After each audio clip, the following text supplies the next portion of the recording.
This is a reading from the poem of the Man God by Marie Valtorta, episode 611 from volume 5, The Night of Holy Saturday.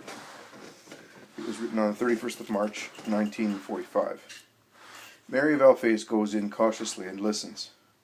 Perhaps she thinks that the Blessed Virgin has fallen asleep. She approaches her and bends over her, and she sees her on her knees with her face on the floor against the Veronica. She whispers, "Oh, poor wretch, she has stayed like that. She must think that she has fallen asleep like that, or she has fainted." But Mary, ending her prayer, says, "No, I was praying." "On your knees? In the dark? In the cold? With the window open? See, you are frozen." "But I feel so much better, Mary. While I was praying, and only the Eternal knows how exhausted I was after giving strength to so many wavering faiths, and enlightening so many minds that have not even his death had illuminated, I seemed to smell an angelical scent, a heavenly freshness, a caress of a wing, only for a moment. Not longer. A drop of pacifying sweetness seemed to be instilled into the sea of myrrh that has been submerging me furiously for 3 days now. The closed vault of heaven seemed to open a little, and a beam of bright love seemed to descend upon the abandoned mother, and I seemed to hear an incorporeal whisper, coming from an infinite distance, say, 'It is really all over.' My prayer, so far desolate, has become more peaceful. It became tinged with the bright peace, oh, just the nuance, with the bright peace that I used to experience in my contacts with God during my prayers. My prayers. Mary, did you love your Alphaeus very much when you were his virgin bride? Oh, Mary, I rejoiced at dawn, saying, 'Another night has gone by, one less to wait.' I rejoiced at sunset, saying, 'Another day is over, nearer is my entrance into his house.' And as the sun set, I used to sing like a skylark, thinking, 'He will soon be here.' And when I saw him come, looking as handsome as my Judas," that is why Judas is my favorite, "but with the eyes of a deer and love, like my James, oh, then I no longer knew where I was. And when he greeted me, saying, 'My sweet bride,' and I was able to say to him, 'My Lord,' then I think at that if at that moment I had been crushed by a heavy cart or struck by an arrow, I would have felt no pain. And later, when I became his wife, Mary is lost in the ecstasy of recollections. She then asks, 'But why that question?' To explain to you what my prayers were for me. Multiply your feelings by 100, raise them to thousands powers, and you will understand what prayer and the wait for the hour of prayer have always been for me. Of course, I think that even if I did not pray in the peace of the grotto or of my room, but I was intent on the work of a woman, my soul prayed incessantly. But when I was able to say, 'Well, the hour to collect my thoughts in God is coming,' my heart would burn, throbbing fast, and when I got lost in him, then, no, I cannot explain this to you. When you are in the light of God, you will understand. All that had been lost for 3 days, and it was even more heartrending than not having my son anymore. And Satan worked on these 2 wounds, laid one on top of the other, the death of my son and the abandonment by God, creating a 3rd wound, the terror of the lack of faith. Mary, I am fond of you, and you are a relative of mine. Later you will tell your sons, the apostles, so that they may persevere in their apostolate and triumph over Satan. I am sure that, if I had accepted the doubt, if I had yielded to Satan's temptation, and I had said, 'It is not possible for him to rise from the dead,' denying God, because to say that was the same as denying God with his truth and power, such a great redemption would have come to nothing. I, the new Eve, would have bitten once again at the forbidden fruit of pride and of spiritual sense, and I would have destroyed the work of my Redeemer. The apostles will be continuously tempted thus, by the word, by the flesh, by power, by Satan. Let them be firm against all tortures, and the corporeal ones will be the lightest, so that they may not destroy what Jesus has done. You, Mary, should tell my sons, what do you expect your poor sister-in-law to say? Oh, however, if they had come, that they should have run away at first, well, but later? You know that Lazarus and Simon were ordered to take them to Bethany. Jesus knows everything. Yes, but, oh, when I see them, I will reproach them severely. They behaved cowardly. That everybody else should behave so is understandable, but not them, my sons. I will never forgive them. Forgive them. It was a moment of dismay. They did not believe that he could be captured. He had said so. That is why I will not forgive them. They knew, so they were already prepared. When one knows something and believes, the person who tells it, nothing surprises any more. Mary, also to you, all of you, he said, I will rise. And yet, If I could lay your breasts and heads open, on your hearts and on your brains, I would see written, it is not possible. But at least, yes, it is difficult to believe, but we remained on Calvary through the gratuitous grace of God. Otherwise we would have run away as well. Longinus, did you hear him? He said horrible thing, and he is a warrior. We women, all alone with a boy, we resisted through God's direct help, so do not boast about it. It is no merit of ours. And why was it not given to them? Because they will be the priests of tomorrow, so they must know. They must know, having experienced it themselves, how easy it is for a follower of a creed to lapse into abjuration. Jesus does not want priests like those who are so little, so that they have been his most obstinate enemies. You speak of Jesus as if he had already come back. See, you also admit that you do not believe, so how can you reproach your sons? Mary of Alphaeus does not know what to say in reply. She remains with her head lowered and mechanically moves some objects. She finds the little lamp and goes out with it and comes back in after lighting it, and she puts it in its usual place. Mary is sitting once again near the stretched out Veronica. The Veronica, in the yellow, flickering little flame of the oil lamp, acquires a particular liveliness, and the lips and eyes seem to move. Are you not taking anything? Asks Mary's sister-in-law, who is somewhat mortified. A little water. I am thirsty. Mary goes out and comes back with some milk. Do not insist. I cannot. Some water, yes. There is no more water in me. I think I have no more blood either. But there is a knock at the door. Mary of Alphaeus goes out. People can be heard talking in low voices in the hall. Then John looks into the room. John, have you come back? Still nothing? Yes, Simon Peter and Jesus' mantle, together, at Gethsemane. The mantle. John falls on his knees and says, Here it is. But it is all torn and covered with blood. The marks of the hands are Jesus's, only he had them so long and thin, but it has been torn by teeth. It is very clear that it is the mouth of a man. I think it must have been Judas Iscariot, because near the spot where Simon Peter found the mantle there was a piece of Judas's yellow tunic. He went back there later, before committing suicide. Look, Mother.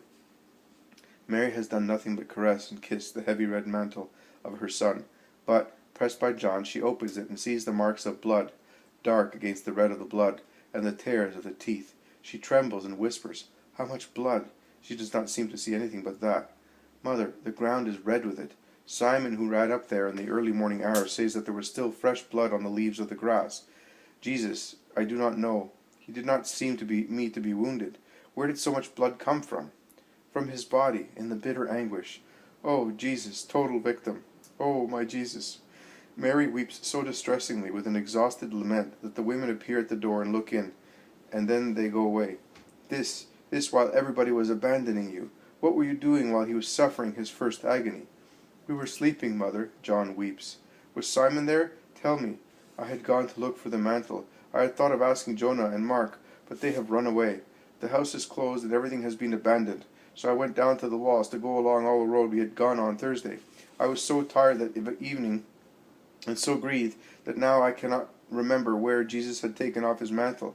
It seemed to me that he had it, then that he did not have it. On the spot where he was arrested there was nothing. Where we three were, nothing.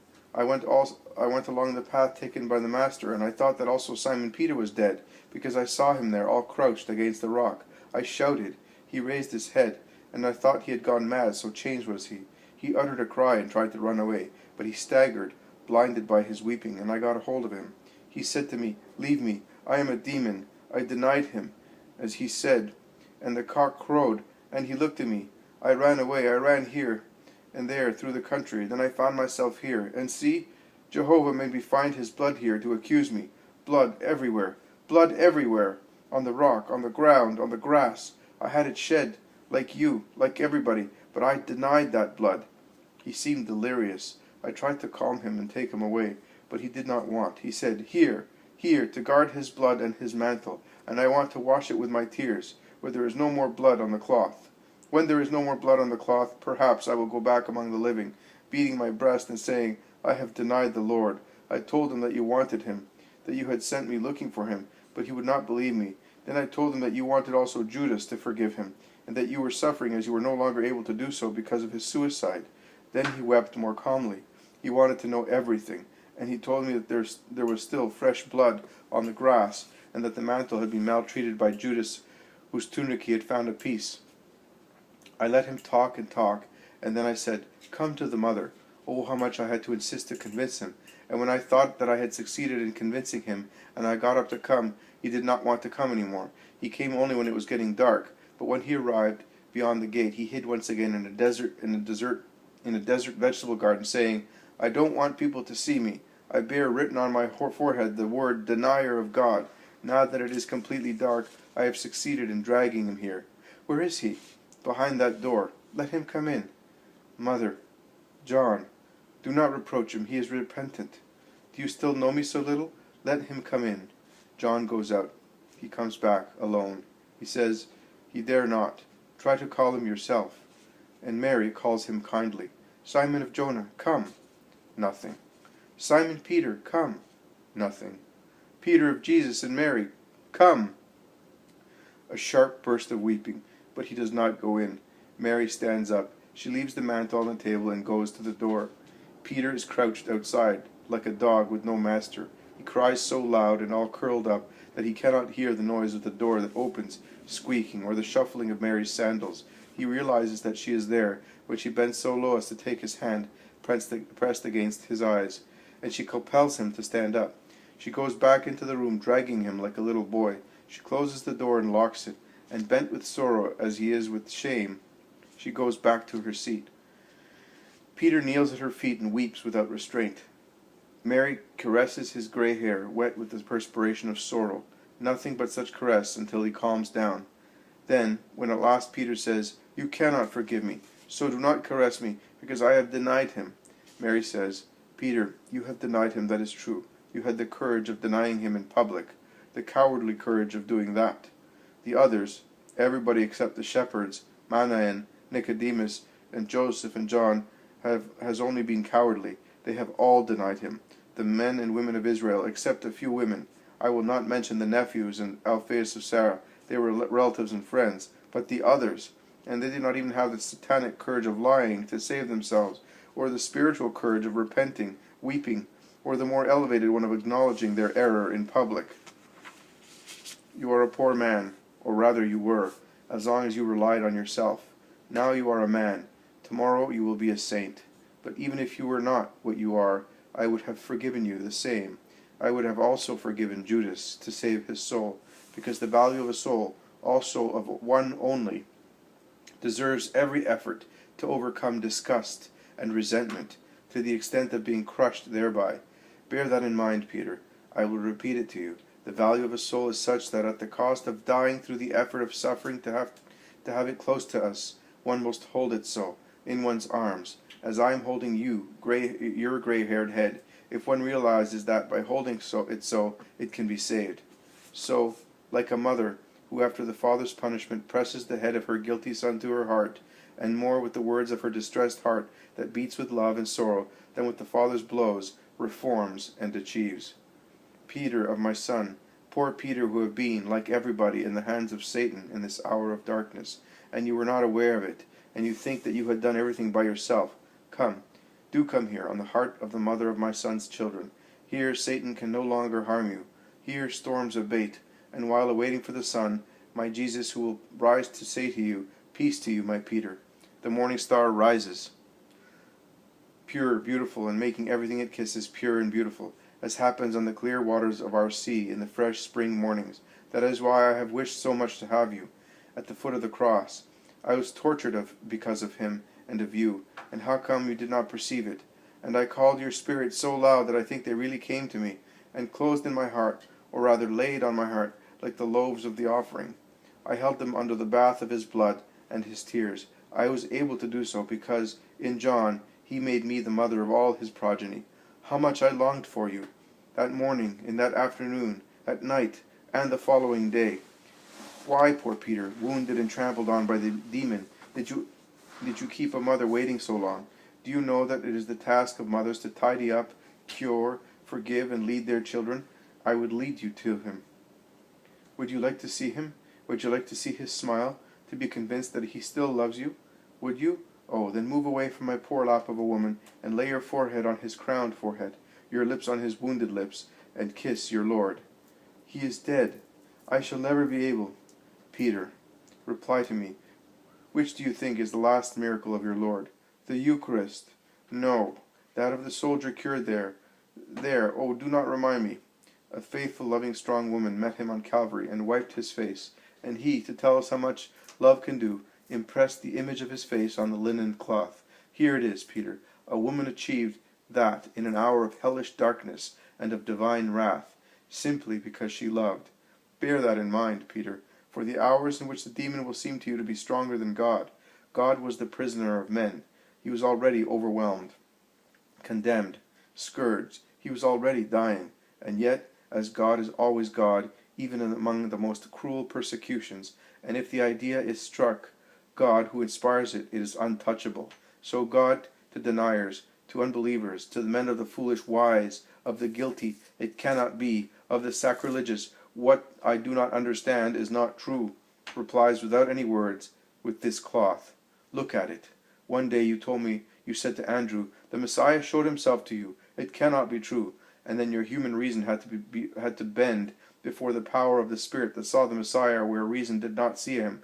On another occasion, on the stormy sea, you asked, Shall I come, Master? And then when you were halfway on the agitated water, you became doubtful, saying, Water cannot hold me. And with your doubt as ballast, you were almost drowned. Only when the Spirit that believed prevailed against human reason, you were able to find the help of God. On another occasion, you said, If Lazarus has been dead 4 days, why have we come? To die in vain? Because with your human reason, you could not suppose any other solution, and your reason was disproved by the Spirit, that by pointing out to you through the man raised from the dead, the glory of him who had raised him showed you that you had not gone there in vain. Another time, many other times, upon hearing your Lord speak of death, and a cruel death, you said, That will never happen to you. And you can see how your reason has been given the lie. I now wait to hear the word of your Spirit in this last case. Forgive me. No, another word. I believe. Another one. I don't know. I love, Peter. Love. You will be forgiven. You will believe. You will be strong. You will be the priest, not the Pharisee who oppresses and has nothing but formalism and lack of active faith. Look at him. Dare to look at him. Everybody has looked at him and venerated him, even Longinus. And would you not be able? And yet you were able to deny him. If you do not recognize him now, through the fire of my motherly loving sorrow that joins you and reconciles you, you will never be able again. He rises from the dead. How will you be able to look at him in his new splendor if you do not know his face in the passage from the Master you know to the triumpher whom you do not know? Because sorrow, all the sorrow of ages and of the world, has worked on him with a chisel and mallet in the hours from Thursday evening to the 9th hour on Friday, and they have changed his face. Previously he was only the master and friend. Now he is the judge and king. He has ascended on his throne to judge, and he has put on his crown. He will remain so. The only difference is that after his glorious resurrection, he will no longer be man-judge and king, but the God-judge and king. Look at him. Look at him while humanity and sorrow veil him, in order to be able to look at him when he triumphs in his divinity. Peter, at last, raises his head from Mary's lap and looks at her, with his eyes red with weeping, in the face of an old child who is desolate and surprised at the evil he has done, and at all the good he finds. Mary compels him to look at his Lord. Then while Peter, as if he were before a living face, says moaning, Forgive me, forgive me. I do not know how it happened. What happened? I was not myself. It was something that made me be not myself. But I love you, Jesus. I love you, my Master. Come back. Come back. Do not go away like that, without telling me that you understood me. Mary repeats the gesture already made in the sepulchral room. Standing, her arms outstretched, she looks like the priestess at the moment of the offerings. And as there she offered the Immaculate Host, here she offers the repentant sinner. She is indeed the mother of saints and sinners. Then she makes Peter stand up and continues to console him. And she says to him, I am now happier. I know that you are here. Go now where the women and John are. You all need rest and food. Go and be good, as if he were a boy.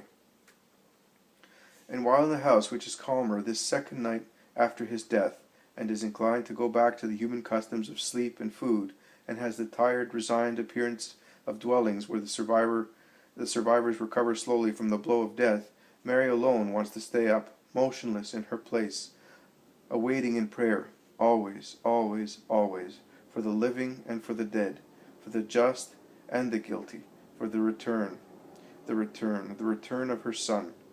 Her sister-in-law wanted to stay with her, but now she is sound asleep, sitting in a corner, with her head leaning against the wall. Martha and Mary go in twice, but then, sleepy as they are, they withdraw into a nearby room, and after a few words they fall asleep as well. And farther away, in a room as small as a plaything, Salome and Susanna are sleeping, while on two mats laid on the floor, Peter and John are sleeping noisily, the former still sobbing mechanically at intervals in his snoring, the latter with the smile of a child who is dreaming of a happy vision. Life resumes its activity, and the flesh its rights. Only the morning star shines wakefully, with her love watching near the image of her son. And the night of Holy Saturday passes by thus, until the crow of a cock, at the first light of daybreak, makes Peter jump to his feet with a shout, and his frightened, sorrowful cry wakes those who are sleeping. The truce is over for them, and sorrow begins all over again. As for Mary, it only increases the anxiety of her wait.